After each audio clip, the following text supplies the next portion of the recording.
Un regalo para ustedes de Yoconda, qué amable.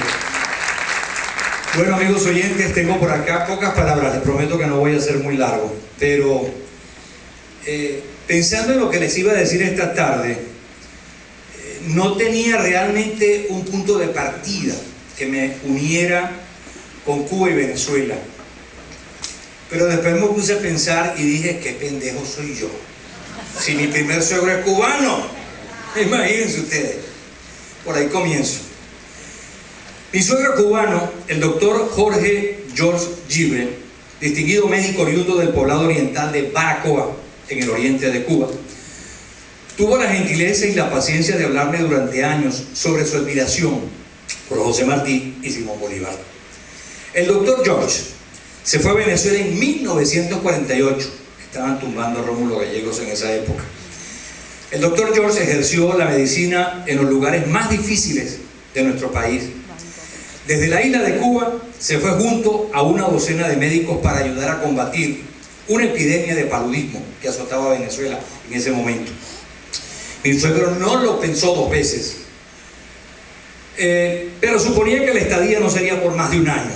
Sin embargo, fueron casi, no 10, no 20, no 30, casi 40 años. Sí, señores. Se había ido muy entusiasmado y en misión personal porque quiso vivir en el territorio que le describió en sus escritos José Martí. En cierta forma me decía que Martí fue el culpable de que él se fuera a ese país porque le encantó todo lo que el apóstol cubano escribió sobre la patria de Simón Bolívar. George Gibre, mi suegro y abuelo de mis 3 hijos, Gregory y Lynette y Christopher, nunca se arrepintió de haberse ido y acompañado de su señora Araceli Gutiérrez y con Consuelo, quien eventualmente fue mi esposa.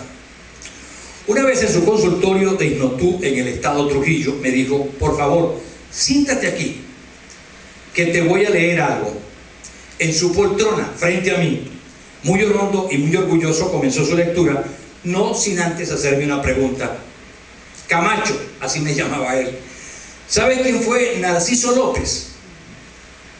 Vergüenza me dio no tener la respuesta, a lo cual, muy entusiasmado, él mismo me respondía, fue un militar venezolano, mártir y promotor de la creación de la bandera y del escudo de Cuba.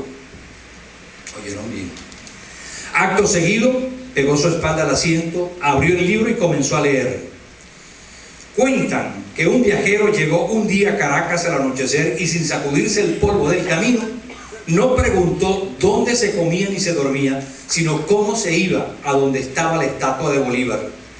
Y cuentan que el viajero, solo con los árboles altos y olorosos de la plaza, lloraba frente a la estatua, que parecía que se movía como un padre cuando se le acerca a un hijo.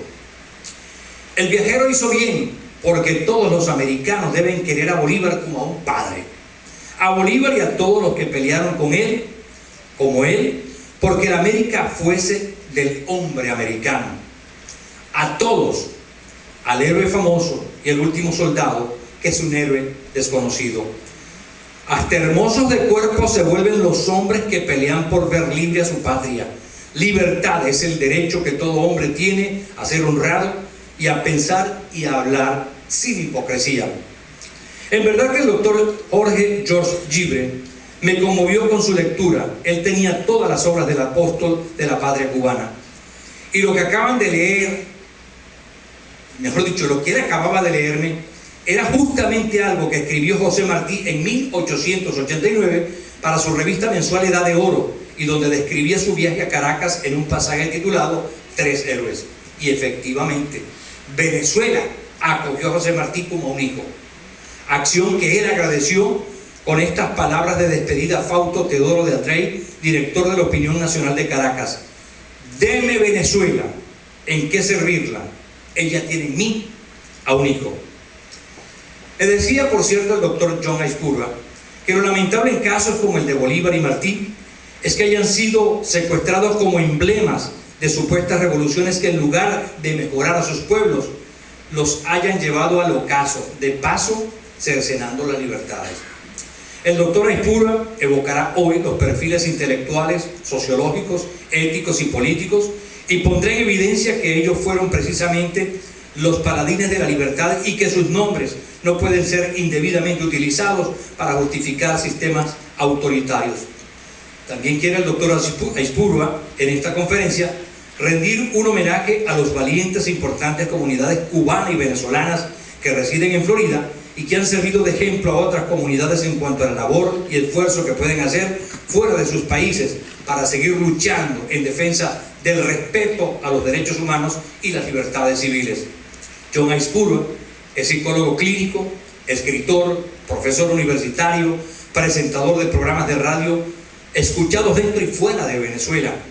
Particularmente y personalmente disfruto de programas suyos como Valores del Espíritu y Grandes Biografías. John Aispurua ha ejercido la docencia en la Facultad de Humanidades y Educación de la Universidad Central de Venezuela durante 30 años. Actualmente es vicepresidente del Círculo de Escritores de Venezuela, miembro de la Sociedad de Historia de la Medicina e integrante de la Junta Directiva de la Fundación Venezuela Positiva. Como escritor ha publicado entre otros los siguientes libros: Historia de la Parapsicología, El ocaso de una esperanza, del socialismo utópico a la perestroika, Arquitectos de la Libertad Americana, Razón y Pasión de la novela, Dichos y Hechos, simpáticas anécdotas de la historia. El doctor Aispurua ha dictado centenares de conferencias públicas y seminarios en universidades e instituciones culturales de numerosos países de América y de Europa. Actualmente es asesor cultural para América Latina del canal internacional de televisión History Channel. Qué grato es tener acá a un invitado de semejante calibre para hablarnos de lo que han significado Bolívar y Martí, Cuba y Venezuela, dos naciones que parieron dos hijos insignes y que ahora serán nuevamente recordados en esta presentación. Bolívar y Martí, caballeros de la libertad. Con ustedes el doctor John Aispurua.